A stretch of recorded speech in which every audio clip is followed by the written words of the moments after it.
YouTube, what's going on? It's your boy Fultzs, back with another video on the channel. Today, we are reacting to the... Oh, sorry, I'll change it to this. Actually, I'll change it to this. And then, don't worry. Oh, wait. No, this is good. Okay. The worst serial killers in history. I'm actually super fucking excited to watch this.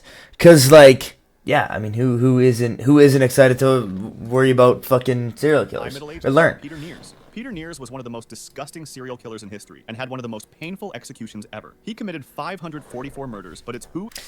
No. Okay, that's impossible. That is like so many people. Like, what? Where? When? In 1080? Where? He killed. That's really sickening. For example, out of these 544, 24 were unborn babies who were taken from the wombs of pregnant women. He used to do this. Excuse me? For cannibalism and black magic rituals. He was part of a loose network of gangs who lived outside cities and attacked travelers, even though... Like, I'm trying to drink my smoothie. Probably wasn't the best idea to watch this video, but that's Sometimes okay. They organized larger raids. Stories said that another gang leader taught Nears that to become invisible, he needed to carry a special bag filled with magical objects, and fetuses were claimed to be one of the ingredients for these spells. God. Some tales said their hearts were eaten during rituals, and that their fat was made into candles that should have put people into deep sleep so thieves could rob their homes unnoticed. Authorities first caught him in 1577 and tortured him, making him confess to 75 murders. But he managed to escape until years later, when he left his magic bag at an inn with hands and... What? How does he escape? Confess to 75 murders and you let this motherfucker escape? Hearts from unborn babies inside. This time, they captured him and decided to execute him. But as I mentioned, his execution was probably one of the worst in history. On the first day, strips were torn from his body and boiling oil was poured into the wounds. On the second day, his feet were covered with hot oil and held over glowing coals. What?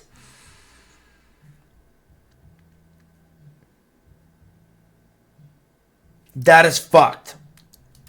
On the third day, he was taken to the execution site and tied to a big wooden wheel. The executioner hit him with an iron bar 42 times, but even after all that, he was still alive. So to finish the execution, they cut him into 4 parts. It's likely that the total number of murders blamed on him was exaggerated, since they were confessed under torture, but the entire thing was brutal nonetheless. Early modern era. Peter Stump. Okay, so, well, this is like this has always been my thing, and it's like, it's not my thing necessarily. Oh, sorry. This is also messed up too. Not my thing necessarily. But... Sorry, my dog's going nuts. It's not my thing, but like, if murderers would like get hurt, like they don't just go to jail, they would like actually get hurt. You know how many murders there would be? Probably none. Like the guy that killed Charlie Kirk should be like absolutely annihilated. But it's like, if you would make their deaths a little bit more painful, then they probably would be less likely to kill people, right? Or be better at not getting caught. One of the Peter two. Stump, often called the Werewolf of Bedburg, was a... Imagine being able to build an app. Sub to me so I can afford YouTube Just by Premium. thinking about it. Meet Base 44. The German farmer accused of crimes so shocking that his story spread across Europe. Under torture, he confessed that he had practiced black magic since the age of... So 1580 to 1800 AD is like the 1800s, and then this is in like the Middle Ages? Okay. He said the devil gave him a magical belt that allowed him to change into a wolf, and according to his confession, he killed livestock and people, more specifically, 14 children and 2 pregnant women. He claimed he took unborn babies from their mother's wombs and ate their hearts while they were still warm. God, fuck! Among his victims, he even admitted to killing his own son and eating his brain. He was also accused of incest with his daughter Beale, who was then executed with him. Saying that he was sent by the devil himself, the locals prepared a pretty bad execution. First, his flesh was torn in 10 places with red-hot pincers, and then his arms and legs were smashed with the blunt side of an axe. After that, he was beheaded and burned. Lastly, the authorities raised a tall pole displaying the wooden wheel that he was tied to, a carved figure of a wolf and his severed head on top. 19th century. Jack the Ripper. Man, they just did not give a fuck back then, dude. You would just be like, you would go into your village and just be like, yo, who's the craziest motherfucker here? Who is the craziest motherfucker here? Because there's a bitch that's been sucking guys off, and one guy said she's a fucking witch. So we gotta torture this bitch. And you find the craziest motherfucker and be like, yo, what do you think we could do to this bitch? That's like, I will never understand the high middle age. I do understand it, because like, if people did like, thank you. If people did like crazy shit like that, like I get it. They need to be punished, but fuck. What do you even think Jack about the shit Ripper like was the that? nickname given by newspapers to an unknown killer in London, who mainly targeted poor women working as prostitutes. His method of killing led many to think that he might have been a medic, or at least that he had some sort of medical. Was anybody That's choked? because at least 3 of his victims had Just missing kidding. organs. Rumors spread, and newspapers kept receiving letters from people claiming to be Jack the Ripper, but none were really confirmed. The only kind of believable one was a letter called From Hell, which arrived with half of a human kidney. Even though we can't be sure it was actually him, the writer said he had fried and eaten it. It's also difficult to know which murders were attributable to him, but there are 5 victims who were most likely connected, called the canonical 5. They all had a similar crime scene. The victim's throat was cut, mutilations were performed, and in some cases, the organs were missing or spread around the room. The police interviewed thousands of people, tracked hundreds, and detained dozens. Meanwhile, a local vigilante group patrolled the streets, offered rewards, and even hired private detectives, but the evidence never revealed a clear suspect. To this day, the true identity of Jack the Ripper is still unknown. Early 20th century, Albert. They did actually find him. I don't know when this came out. A month ago? I swear to God, they found it. I swear to God. Jack the Ripper found. I swear they found him. Okay, they literally found him. Yeah, Aaron Kosminski.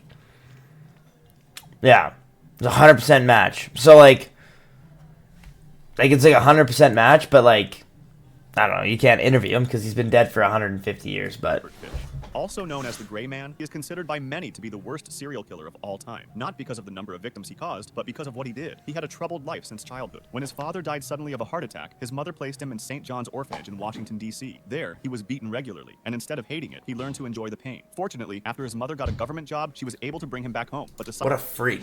Psychological damage was already done. When he was really young, he started spending weekends at public baths so he could watch boys undress. Then, by 1890, he had moved to New York, where he worked as a male prostitute and began doing stuff I can't say to very young boys, often under 6 years old. His first plan to murder someone came in 1910, when a lover took him to a wax museum, unintentionally causing him to become obsessed with sexual mutilation. He lured a 19-year-old to an abandoned farmhouse, where he tortured him for 2 weeks and cut off half of his privates. He initially planned to kill him and take him home, but he changed his mind because the hot weather might have caused the body to smell, bringing attention to it. Instead, he left a $10 bill, kissed Bedden goodbye, and left on a train. In 1917, his wife left him for another man, leaving him to raise their 6 children alone, and it's around this time that he began hearing voices. For example, I thought he was sucking dick.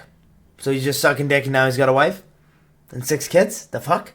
one time he wrapped himself in a carpet and said he was following the Apostle John. He also began extreme acts against himself. When doctors later x-rayed him, they found at least 29 needles stuck deep inside his pelvic region. He made a paddle covered in nails and used it against himself, or encouraged his kids and their friends to use it on him. Over the years, he began claiming that God was commanding him to commit heinous acts against children, and tried multiple times to lure them, even though he failed. What the On May 25th, fuck? 1928, the event that led to his most notorious murder occurred. He saw a newspaper ad placed by 18-year-old Edward Budd, who was looking for work. Oh, Home a couple of days I've heard about this. later, posing as a wealthy farmer. He initially planned to attack Edward himself, but then, after seeing his 10-year-old sister Grace, he changed his plan. Pretending he was taking her to a birthday party, he convinced her parents to let her go with him. Instead, he took Grace to an abandoned house and did something which I won't explain. An important piece of context is that Albert Fish, by that time, was a cannibal. The case was initially unsolved for about 6 years. They did arrest someone initially, but because he was the wrong person, he was acquitted after spending 108 days in jail. The case had a turning point in 1934, when Grace's parents received a horrifying anonymous letter. Her mother could not read, so her son read it aloud. It described Grace's abduction and what followed in detail that only the killer could know. The letter's envelope carried the initials NYPCBA, which traced back to the New York Private Chauffeurs Benevolent Association. Detectives went to the association and discovered that a janitor who worked there had stolen some of their stationery and brought it back to the boarding house where he lived. When the janitor later moved out, he left the leftover stationery behind. The landlady of the boarding house then told police that Albert Fish had recently rented that same room. What a fucking retard.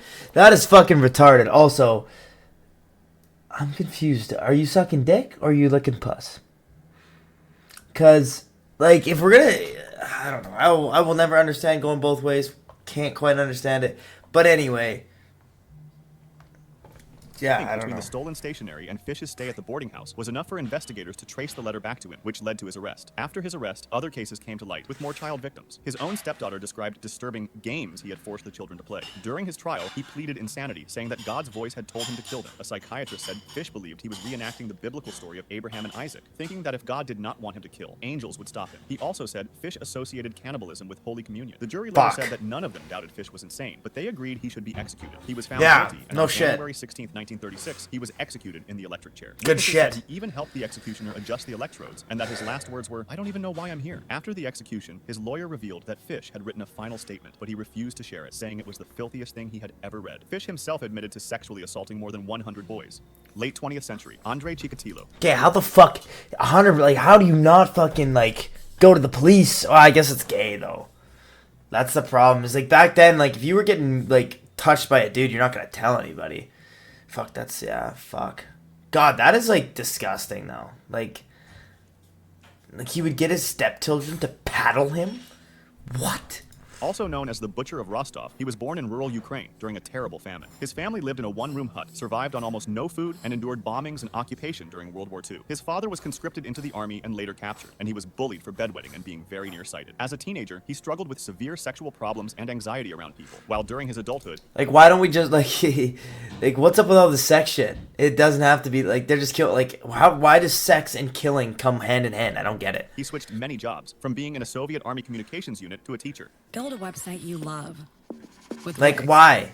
Why are they hand in hand? I don't get For it. your words, I guess it like is there like Finally kink, I settled down near guess. Rostov when he married his wife, with whom he had 2 children. However, just about 15 years later, he committed his first murder, a 9-year-old girl. Although Oh, evidence God. pointed to him, police arrested another man, Alexander Kravchenko, who was convicted after a forced confession and unfortunately wrongly executed. Chikatilo, still free, began killing again. He developed a pattern. He approached vulnerable victims like kids or homeless people, gained their trust with offers of food, money, or help in general, and then led them to hidden places. A Why? strange detail that The helped fuck's the point? investigators link cases was that several victims had damage to their eyes. Then, he murdered a mother and daughter he knew, and this time, police gathered useful witness descriptions and biological samples. That same year, he was finally detained at a bus station with a knife, rope, and Vaseline, but he was released because his blood type was listed as type A, while a sample found at crime scenes was typed as AB. So investigators thought it couldn't be him. He was just jailed for 3 months for theft, expelled from the Communist Party, and released. Luckily, though, the case moved forward thanks to psychiatrist Alexander Bukanovsky, who wrote a 65-page profile describing the killer as a middle-aged, educated, married man with a traumatic childhood, sexual problems, who traveled for work and killed on a schedule. The profile fit Chikatilo almost perfectly. Killings slowed for a while, but from 1988 to 1990, he resumed, murdering several people in quick succession. Media coverage grew intense, and the police set a trap along the rail lines where he often hunted. They flooded big stations with uniformed officers to force him toward specific stops to avoid the police, where undercover agents then questioned any man seen with a lone woman or child and recorded his name. Chikatilo struck once again and killed a 22-year-old woman near Don Leskos station, but an undercover officer noticed a well-dressed man leaving the woods with mud on his sleeves and a finger injury. He checked his papers and recorded his name. Then, a week later, when the woman's body was found, investigators read his name and put him under surveillance. He was seen trying to approach women and children, so on November 20th, he was arrested. He carried a knife and rope, and his finger wound matched a recent fight. At first, Chikatilo denied the murders, but on November 29th, Dr. Bukanovsky, the same psychiatrist who profiled him earlier, joined the questioning. He broke through Chikatilo's defenses, and within hours he confessed. He gave detailed accounts of 36 murders already known to police, then confessed to 20 more. In 1991, a 60-day psychiatric evaluation concluded that he had a borderline personality disorder with sadistic traits, but that he was mentally fit to stand trial. His trial became a huge media event. Since victims' families were enraged, Chikatilo had to sit inside a metal cage, and his behavior in court was weird, as if he was acting insane, even though experts testified that he understood what he was doing and was just trying to avoid prison. The court found him guilty, and just 2 years later, on February 14th, 1994, he was executed by a single gunshot. Good. 21st century, Luis Alfredo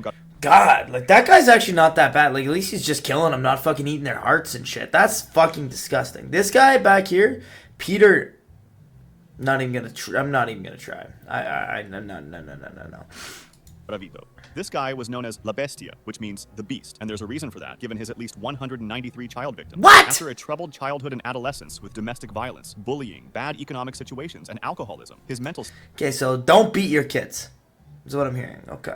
state Note wasn't to too self. stable. People who knew him said he seemed friendly when sober, but controlling and violent when drunk. He sometimes went to church or Alcoholics Anonymous, saw psychiatrists, and cycled through depression, paranoia, and suicidal thoughts, but he had not yet begun killing. Then, in October 1992, his series of murders began. Often pretending to be an authority figure like a teacher or priest, he would approach poor boys to offer them small gifts, money, or jobs. He then led them to isolated places, where he killed them. Investigators understood the link between the murders because of some shared details, such as bindings, bottles of alcohol, and nylon cords. A major breakthrough came in February 1999 near Palmyra, where 3 boys were found close together. The killer had accidentally burned himself when nearby sugarcane caught fire, leaving behind clothing, a pair of prescription glasses, and other belongings. From the lenses and shoe wear, police could estimate the suspect's age, eye condition, height, and limb. These elements were enough for police to trace the evidence back to Garavito, who in the meantime tried to assault another boy. A nearby teenager and a young girl interrupted the attack and alerted police. Garavito gave a false name, but investigators already suspected him and confirmed his identity. DNA from his belongings matched samples from crime scenes, and his height, limb, and eye condition matched the profile. On October 28, 1999, he confessed and led police to several of the burial sites. Seeing how many people he killed, courts sentenced him to a total of 1,853 years. But commercial law capped sentences. What?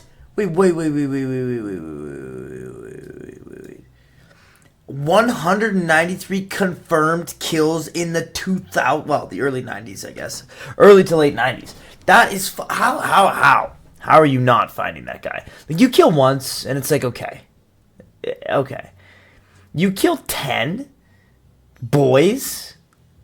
How the fuck do you not be like, somebody's fucking these boys around here? Pause.